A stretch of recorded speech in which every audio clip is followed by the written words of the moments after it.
يلا نعمل مع بعض ستريبس السمك او زنجر السمك. زي ما احنا شايفين تحفة تحفة فعلا. نعمله سندوتش او نعمله مع حبة رز صيادية سندوتش كده، حطيت حبة جرجير مع حبة طحينة، تحطي كده لولادك يقوي الذاكرة كده ايام الامتحانات. اكلة في منتهى الجمال. عندي هنا 600 جرام من السمك الفيليه. هبتدي اقطعها شرايح طولية. انا كنت غسلاها وحطيتها في الفريزر حوالي نص ساعة عشان تتماسك، بس وانا بقطعها ما يتهريش مني، السمك بيبقى ضعيف جدا. وابتدي اقطعها زي ما احنا شايفين كده شرايح طولية.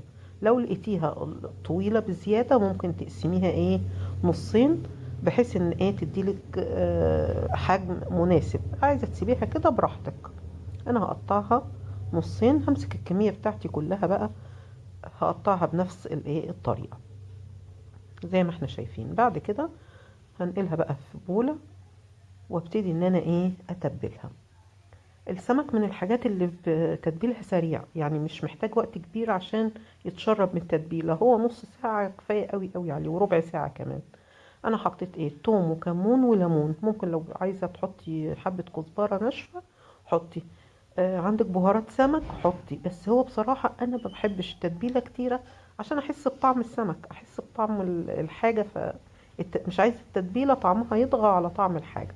فهو كده تمام قوي وبيبقى فعلا خطير. تتبيلة بسيطة وجميل. انا ما حطيتش ملح لان التوم بتاعي فيه ملح. هنا عندي كوبايتين من الدقيق، هحط عليهم 4 معالق كبار هرميين من النشا او كوباية نشا. ال4 معالق بيساوي تقريبا كوباية نشا.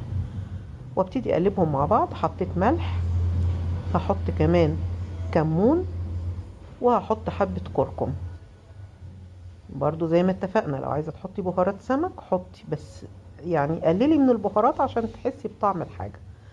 بقسمه تقريبا نصين، هاخد نصه احطه في بولة، والنص التاني هسيبه زي ما هو في الطبق بتاعي. ونشوف النص هعمل بالنص ده. هجيب كوباية مية وابتدي اعجنها عجينة خفيفة زي الكريب.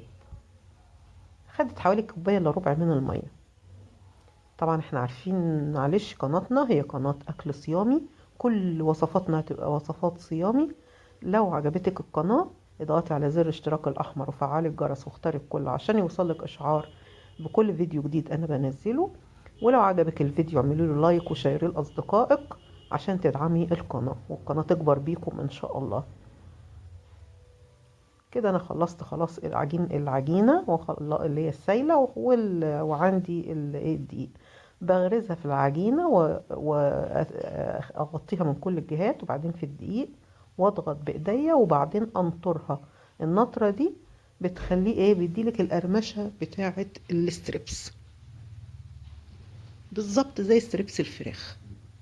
في الوقت ده انا بسخن الزيت على النار.